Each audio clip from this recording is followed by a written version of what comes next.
Bonjour à tous, je suis ravi de vous retrouver sur cette nouvelle interview en votre compagnie. Vous le voyez, changement de décor par rapport à ce qu'on a l'habitude de vivre. J'ai la chance d'avoir un invité de marque aujourd'hui qui a la gentillesse de nous accueillir, de nous libérer un peu de son temps, de nous libérer un peu de ses locaux aussi pour cette interview.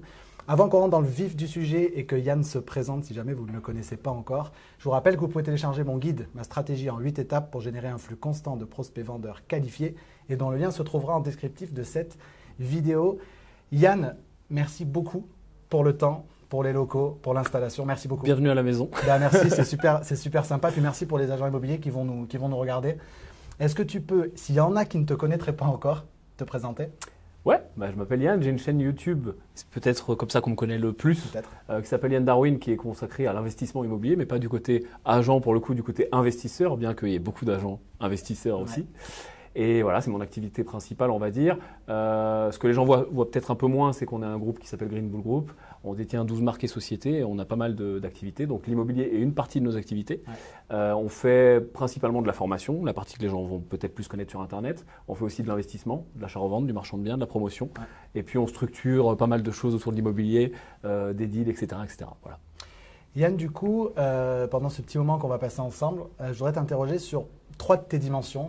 3D Yann Darwin, s'il y en a plusieurs. Okay.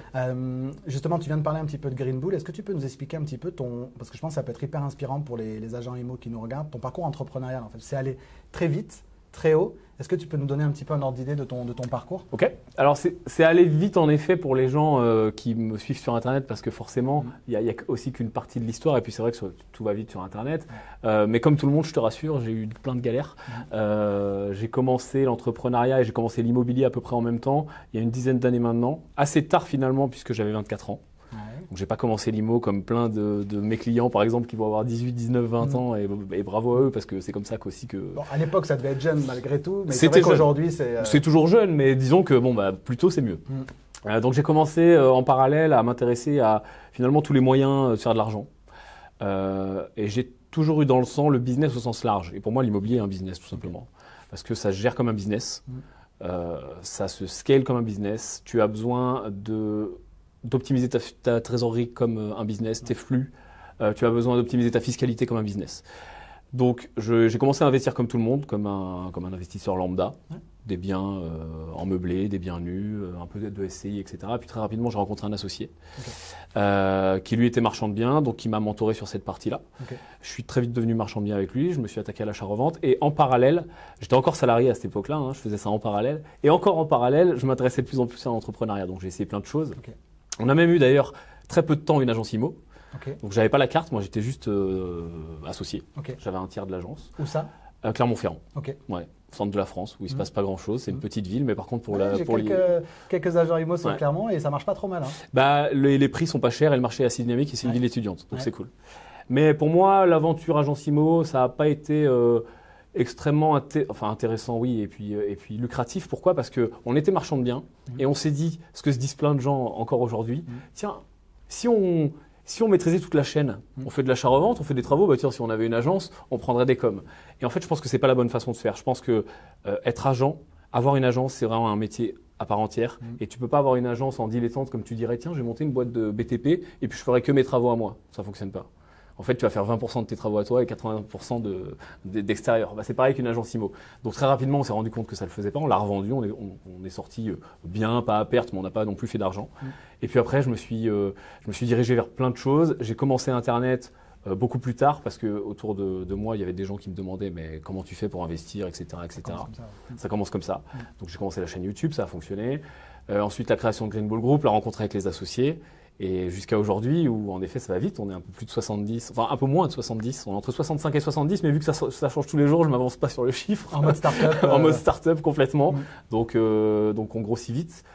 C'est super intéressant. Ça nous permet aussi de faire des projets qui sont plus gros, d'investir aussi à l'international, de se greffer dans des projets où on va être pas forcément lead sur certains énormes projets, je pense. On en parlera si tu veux, je ne sais pas jusqu'où tu veux aller, des choses qu'on peut faire à l'international, où on est finalement partie prenante, mais sans leader le projet, ce qui nous permet aussi d'être en connexion avec des gens où on apprend. parce qu'on apprend toujours. Des gens qui sont beaucoup plus gros que toi, qui structurent des trucs beaucoup plus gros. Donc ça, c'est vachement intéressant. Okay. Et voilà, on s'éclate, on est fatigué. Je suis désolé pour ma tête fatiguée, mais on s'amuse bien. Ça va, ça le fait. Donc voilà, en gros, le parcours, c'est celui-là, mais là, je t'ai fait 10 ans, résumé rapidement. Mais du coup, c'était une dimension intéressante sur laquelle je voulais t'interroger. C'est est-ce que c'était l'entrepreneuriat pour l'entrepreneuriat, et du coup, je trouve un moyen de m'exprimer dans l'entrepreneuriat, ou est-ce que c'était l'investissement IMO et qui te mène ensuite à l'entrepreneuriat à plus grande échelle? Tu disais que tu as toujours voulu entreprendre. Ouais. Ça a été un moyen d'entreprendre ou tu avais la passion de l'investissement IMO qui t'a fait démarrer par l'investissement IMO qui t'a mené après Je pense que c'était juste une branche de l'entrepreneuriat pour moi. Okay. Tu vois? C'est-à-dire que l'IMO, c'est super intéressant pour tout ce qu'on sait. Et je ne vais pas refaire l'histoire si on a que des agents qui nous regardent, des agents co, etc. C'est super intéressant, on peut se faire un patrimoine, etc. Mais finalement, ça va se gérer et c'est le même mindset qu'un entrepreneur. Et donc, je mets ça vraiment au même niveau, même si bien sûr, il y a des spécificités. Et puis même dans l'entrepreneuriat, il y a des spécificités. Tu ne gères pas une pizzeria comme tu gères une multinationale. Mais finalement, c'est le même mindset, le même travail et puis la même envie. Et puis voilà, j'ai des envies qui sont hautes et des ambitions qui sont hautes. Et finalement, je me suis dit, voilà, tu as plein de cordes à ton arc, et ben, essaye de prendre un petit peu partout, quoi. Et si tu avais du coup quelques facteurs clés à nous donner sur ce parcours entrepreneurial, c'est quoi fondamentalement qui te drive aujourd'hui dans des ambitions qui, on le voit, sont des ambitions qui sont très élevées? C'est quoi finalement qui te permet d'être persévérant, d'avoir la constance qu'il faut dans l'entrepreneuriat? Il y a un gros travail, je pense, à faire au niveau du mindset, un travail sur toi, de remise en question qui est permanent. Je pense qu'il ne faut pas compter ses heures. Le cliché de l'entrepreneur avec sa Porsche et qui travaille 20 heures par semaine, c'est pas moi. Faut pas compter ses heures. En fait, il faut trouver ses leviers, tout simplement. Moi, mes leviers, ils vont être multiples. Ça peut être l'envie de faire quelque chose de gros patrimonialement, parce que l'argent, c'est important. Ouais. Mais ça peut être aussi l'envie de faire quelque chose de gros avec des associés, avec des salariés, au niveau d'un groupe. Aujourd'hui, l'aventure qu'on mène à quasiment 70, tu me mets il y a 5 ans, jamais j'aurais imaginé ça. Et tout change. C'est-à-dire que le management, c'est plus le même, la façon de faire, c'est plus le même. L'inertie, quand tu prends une décision, avec un bureau marketing où on est 10, quand tu prends une décision, c'est plus hop, c'est fait. Tu vois, ça va prendre un peu plus de temps, etc. Donc, il faut anticiper. Les chiffres sont aussi plus gros, les risques sont aussi plus gros. Donc, voilà. Et je pense qu'il faut trouver des challenges, il faut trouver des marches à gravir. Donc, moi, je cherche mes marches tout le temps. Et quand j'en ai atteint une, je me dis, c'est quoi la prochaine? En plus, vous avez une vision à long terme. Vous êtes vraiment, votre ambition, c'est vraiment d'avoir une vision à long terme dans ce projet entrepreneurial. On n'est pas sur un coup. Ah non, on a une vision à long terme. On est organisé comme des startups, donc avec un groupe de sociétés, une holding et des filles. Mais on n'est pas organisé comme une startup. Souvent, les startups, tu sais, ils veulent faire un coup. C'est-à-dire que tu dis, voilà, je monte une startup et je veux vendre le plus rapidement possible, prendre 10 millions et je suis content. C'est une façon de faire, c'est un montage, c'est pas ce qu'on cherche nous. On est plutôt dans une stratégie de groupe, plutôt dans une stratégie de rachat. Okay. Tu vois, si je te parle par exemple de mecs qui m'inspirent, alors attention, hein, je sais que je vais balancer des noms, ils vont peut-être être polémiques, mais un mec comme Bernard Arnault, on l'aime pas, moi il m'inspire. Pourquoi? Parce que le gars il part, certes avec un bagage au début, par contre il a été visionnaire, et il n'a pas été dans une stratégie de vente, il a été dans une stratégie de rachat. Okay. Donc ça, je trouve ça inspirant. Un mec comme Virgin Group, le groupe Virgin, aujourd'hui il y a plus de 400, Branson, il y a plus de 400 sociétés dans Virgin Group. Voilà, ça c'est des choses qui m'inspirent, tu vois, plutôt que de faire un aller-retour. Donc, et je parle aussi pour mes associés, on est 6 associés. C'est quelque chose qui nous inspire. Donc on est plutôt dans la construction. Aujourd'hui, on a aussi un actionnariat qui est intéressant parce qu'on est valorisé. On a des actionnaires avec nous aussi qui nous apportent des choses. Donc ouais, c'est une façon de voir les choses. Je me vois pas sur une plage à boire des pina coladas. Je m'y vois un mois, mais après, je pense que je m'emmerde. T'as la bougeotte. Ouais. Ok. Yann, si on revient plus particulièrement à l'immobilier, qu'est-ce qui t'a mené initialement à l'investissement IMO? Pourquoi l'investissement IMO finalement? Même pour des gens qui se poseraient la question encore aujourd'hui. Ouais. C'est quoi le sens qu'il y a derrière l'investissement IMO pour toi? Je pense que c'est le plus simple à commencer. Okay. Je pense que si tu veux commencer, que tu veux te lancer dans toutes les sous-parties finalement d'être un entrepreneur ou de créer un patrimoine, je pense que l'IMO c'est le plus simple, c'est le plus activable. Pourquoi? Parce que le prêt bancaire est le levier, parce que un des marchés les plus importants, si ce n'est le plus important, placement préféré des Français, un besoin qui est réel et tangible, c'est-à-dire que l'IMO on en a besoin, quoi. Hein. Si on peut plus se loger, ça marche plus. Ouais. Donc tout ça fait que finalement, à condition que tu aies les quelques prérequis, c'est d'avoir une situation stable, si possible un CDI, des revenus, être capable de gérer ton compte pas comme un idiot et de montrer patte blanche à la banque, finalement c'est facile l'IMO. Enfin, c'est facile. Il y a plein de pièges, tu vois, mais c'est abordable. C'est-à-dire que là, aujourd'hui, tu n'y connais rien, tu te dis, OK, je me forme, je passe 6 mois, je passe 1 an, je fais des recherches, etc. Au bout de 6 mois, au bout d'1 an, tu peux être un bon investisseur et tu peux enchaîner les biens. Donc, je pense que c'est intéressant pour ça et je pense que quelqu'un qui veut se lancer finalement, c'est un bon levier. Tu vois, monter une start-up, monter une boîte, ou investir en private equity, ou investir en bourse, de trading, ça va être plus compliqué, je pense, moi, au niveau des connaissances. Et en plus, ça va demander souvent du capital de départ. Donc, il y a une plus grande barrière à l'entrée finalement. Pas de capital de départ dans l'IMO pour un débutant. Après, oui, il va en falloir, tu peux faire plus gros, tout ce que tu veux. Mais finalement, sans capital de départ, tu peux déjà faire des belles choses. Et ces belles histoires qu'on voit, parce que j'ai rencontré sur un événement il n'y a pas longtemps un jeune qui devait avoir, on parlait de jeunesse tout à l'heure, 22 ou 23 ans, 11 biens immobiliers, la plupart acquis au départ en CDD, avec un tout petit revenu. Et alors, c'était la première fois que je rencontrais quelqu'un qui me le disait, donc beaucoup plus crédible que ce qu'on peut voir. C'est encore faisable, ça se fait, c'est courant. Oui, alors j'aime pas dire que c'est faisable et que c'est courant, mais ça l'est. Le truc, c'est que quand tu dis ça, et notamment sur Internet, les gens vont dire « Oh là là, il dit qu'en CDD et sans revenu, machin, tu peux investir ». On parle là, les mecs dont tu parles, et moi j'en ai quelques-uns aussi en tête dans la communauté, c'est des acharnés. C'est-à-dire qu'il y a eu des barrières à l'entrée, il y a eu 20 banques qui ont dit non avant qu'il y en ait une qui dise oui, etc., etc. Donc oui, ça arrive, mais c'est 5%, même pas, c'est 1% des mecs. Oui, c'est possible. Et il y a peut-être des sacrifices aussi financiers perso. Il y a des sacrifices financiers, il y a des montages où je vais aller m'associer avec quelqu'un de ma famille parce que j'ai pas assez de capacité, où je vais aller draguer des plus gros investisseurs, ou alors je vais mettre de l'apport pour compenser. Il y a plein de choses, du nantissement, tout ce que tu veux. Il y a un héritage, des fois tu le sais pas. Enfin, tu vois, il y a plein de possibilités. Donc oui, c'est possible. La voie royale reste toujours le CDI. Mais sans CDI, ça reste possible. Un auto-entrepreneur peut investir. Un chef d'entreprise, même avec moins de 3 bilans, on dit toujours qu'il faut 3 bilans, etc. Oui, de base, il faut 3 bilans. C'est ce qu'aime bien la banque. Mais finalement, ça peut aussi passer sans avoir 3 bilans. Mais c'est dur de dire aux gens, allez-y, jetez-vous partout, etc. Parce que la majorité des gens, ils vont avoir 1-2 refus de la banque. Ils vont se dire, ah ben non, on m'a raconté des conneries, ça ne fonctionne pas. Alors que celui qui va continuer jusqu'à 20 banques, il va se rendre compte que finalement ça fonctionne. C'est dur de le dire, mais on peut le faire. Oui, puis toi en plus tu as une responsabilité d'une certaine manière en tant que leader d'opinion, c'est que toi plus qu'un autre, ou les gens comme toi, c'est difficile de s'engager sur ce genre de discours-là parce qu'il y a une vraie responsabilité. Et après la presse saute dedans et elle dit vous avez vu ce qu'il dit, oh là là. Donc il faut savoir expliquer, je pense, les choses en entier. Et c'est pour ça qu'on fait des formations qui sont si longues et si complètes parce que finalement, l'IMO, oui, c'est facile au niveau barrière à l'entrée. C'est assez simple de rentrer. Par contre, une fois à l'intérieur, c'est aussi assez simple de se casser la tronche. Alors, tu ne vas pas te ruiner. Tu ne vas pas perdre 300 000 euros. Tu ne vas pas perdre plus que ce que tu as mis, etc. Mais tu peux quand même perdre un petit billet. Et ça ne fait jamais plaisir, surtout quand c'est son premier bien. Yann, maintenant on va sur la dimension Yann Darwin en contact depuis des années avec des agents IMO. Tu parlais tout à l'heure d'être agent IMO, c'est un métier. Ouais. C'est quoi ta vision du métier d'agent immobilier? Je te partagerai peut-être la mienne après. Ok. Alors, j'ai pas que des amis dans les agents co et les agents IMO parce que il y a une réalité dans ce métier-là. Et d'ailleurs, quand tu regardes les stats que tu connais mieux que moi, des rémunérations des agents IMO et des agents co, etc., des mandataires, tout ce que tu veux, la majorité d'entre eux mangent pas ou pas beaucoup. Je confirme. Ils sont sous-payés. Pourquoi? Parce qu'ils sont à la com et parce que la majorité d'entre eux sont peut-être soit pas assez compétents, soit pas assez formés, soit pas assez impliqués, parce que parfois on te vend le métier de mandataire comme tu vas faire ça 5 heures par semaine, etc. Mais non, l'immobilier, c'est un travail. Donc tu vois, il y a tout cet ensemble de facteurs qui, dans l'opinion publique et dans les investisseurs, vient ternir l'image des agents IMO. Ce qu'on a vite fait de dire entre nous, investisseurs, c'est voilà, les agents IMO, ils sont globalement mauvais. Alors c'est pas vrai, bien sûr. Il y a des gens qui sont super bons, etc. Mais globalement, l'image est assez terne. Et ça, c'est super dommage. Parce que dans les agents IMO, dans les agents co ou mandataires, d'ailleurs, peu importe. On en parlait tout à l'heure. C'est pas parce qu'un mec il a la carte qu'il est forcément meilleur qu'un mec qui l'a pas.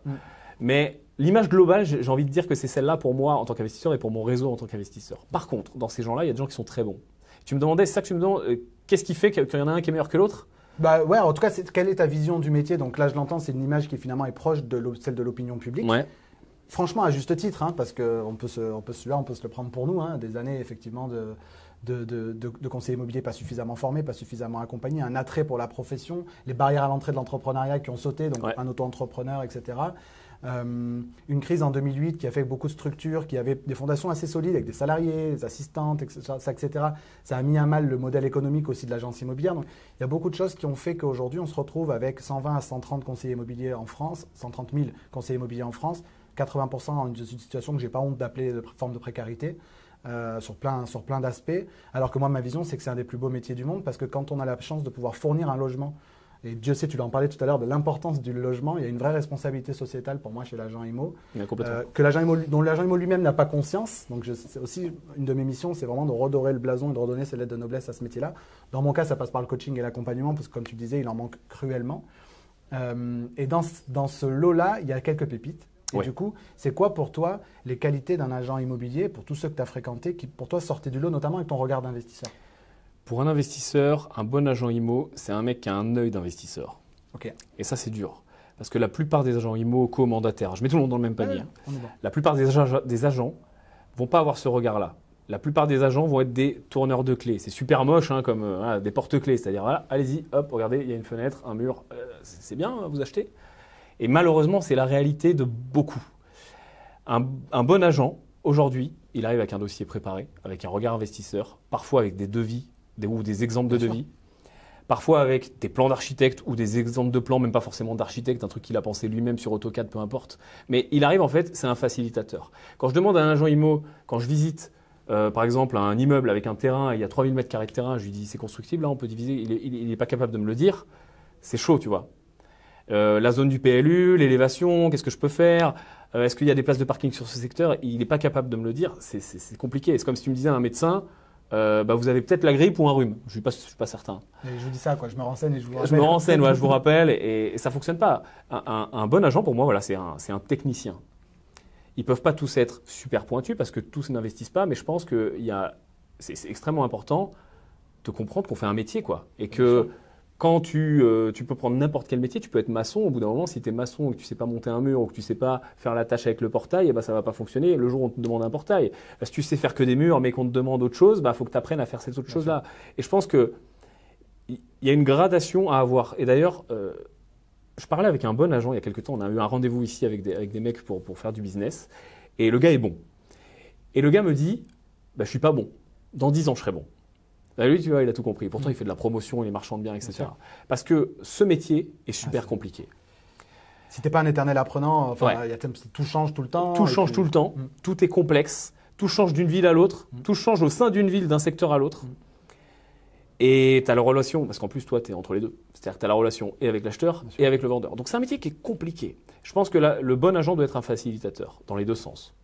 Donc, ça veut dire que si je suis agent IMO et que du coup, j'ai un bien qui, de toute évidence, peut convenir à une cible d'investisseurs, il faut que j'ai préparé mon truc. Je fais mon dossier. Je cible ces investisseurs-là, je sais ce qu'ils attendent de moi et du coup, je leur fournis le niveau d'information nécessaire. Exactement. Je prépare mon dossier comme je voudrais le voir si j'étais investisseur. Avec que des trucs de base. Mais c'est-à-dire que des fois, on n'a pas les surfaces. Tu vois, des fois, il y a des plans, mais on ne les a pas. Je dois les demander, le propriétaire, il les a, mais je ne les ai pas. Finalement, attends un jour de plus, et puis quand tu as les plans. Voilà, parce que. Le bon agent, tu vois, lui, soit il arrive avec le dossier, soit il arrive encore mieux, parfois, avec le lien Dropbox qui t'a envoyé par mail avant la visite. Alors là, on est au-dessus, on est au firmament, tu vois. Mais voilà, c'est ça. Parce qu'en fait, on est plus dans une relation B2C, finalement, dans une relation B2B. Complètement. Et du coup, on a en droit d'attendre, forcément, quand on traite d'égal à égal entre professionnels, un niveau de professionnalisation encore plus élevé, ce qui ne doit pas dévaloriser les particuliers, mais face à un professionnel, d'autant plus. Oui, carrément. Et en plus, les investisseurs investissent, tu vois, c'est leur cœur de cible. C'est-à-dire qu'un mec ne va pas faire un lot. Oui, bien sûr. Donc, si tu es bon avec les investisseurs, tu vas te créer un réseau beaucoup plus vite. Tu vas pouvoir les réactiver aussi, parce que toi, quand tu as un bien qui rentre, plutôt que de le passer en annonce, ça coûte cher, etc., boum, tu rappelles tout le réseau d'investisseurs. Donc, je pense que c'est extrêmement important de connaître et cibler les investisseurs pour un agent. Il y en a quelques-uns qui sont extrêmement spécialisés dans la résidence principale, qui vont faire que des pavillons sur un secteur, etc. Donc, peut-être que lui, OK. Mais je pense que pour le tout venant, le mec qui se dit, voilà, il débute, j'ai toute une ville à moi, qu'est-ce que je fais ? Je pense qu'il est important de comprendre les investisseurs. Je t'allais dire, d'autant plus aujourd'hui où on voit que l'investissement immobilier, ça a quand même pris. Voilà. Donc, du coup, c'est une vraie cible à part entière. Je ne sais pas quel pourcentage ça représente des transactions, les investissements immobiliers. Tu as peut-être toi plus la stat que moi, 20, 20 entre les résidences principales et les investissements. Ouais, quelle part ça représente ? Non, je n'ai pas les stats. Je me semble avoir vu que l'investissement immobilier aujourd'hui, ça représentait à peu près 20 à 25% de la totalité ça des m'étonnerait pas du tout. Ça devrait être à peu près ça. Ouais. Donc, du coup, l'enjeu est hyper élevé. Ça veut dire que tu conseillerais à un agent IMO de se former à l'investissement immobilier, du coup, à proprement parler ? Ouais. Mais de toute façon, déjà, je conseillerais à un agent IMO d'investir. Okay. Parce que quand tu es agent IMO, tu vois des biens toute la journée.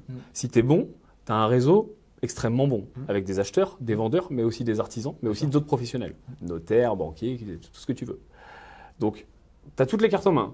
C'est comme si je te disais, tu travailles à la Banque de France, tu as accès à une planche à billets, personne ne te regarde, il n'y a pas de sécurité, il n'y a rien. Tu imprimes ou tu n'imprimes pas? T'en imprimes quelques-uns, tu vois. Là, c'est pareil. Tu as accès à finalement du patrimoine tout autour de toi, tu ne veux pas en prendre un bout. Donc, je conseillerais aux agents d'abord de devenir bons pour faire des grosses coms et pour gagner bien leur vie, et d'investir complètement. Et donc de se former aussi. Et en plus, ils seront encore meilleurs avec les investisseurs. C'est un cercle vertueux, du coup. Et d'ailleurs, il y a plein d'agents qui sont aussi marchands. Hein. Bien sûr. Mais du coup, tu leur... Dans les gens que tu formes aujourd'hui, il y a une part non négligeable d'agents IMO. Ouais. Ils le font du coup pourquoi? Ils le font pour eux, pour leurs clients? Un mix des deux. Okay. Ils le font d'abord pour eux, en général. Parce qu'ils voient leurs clients, ils se disent mais ça a l'air bien.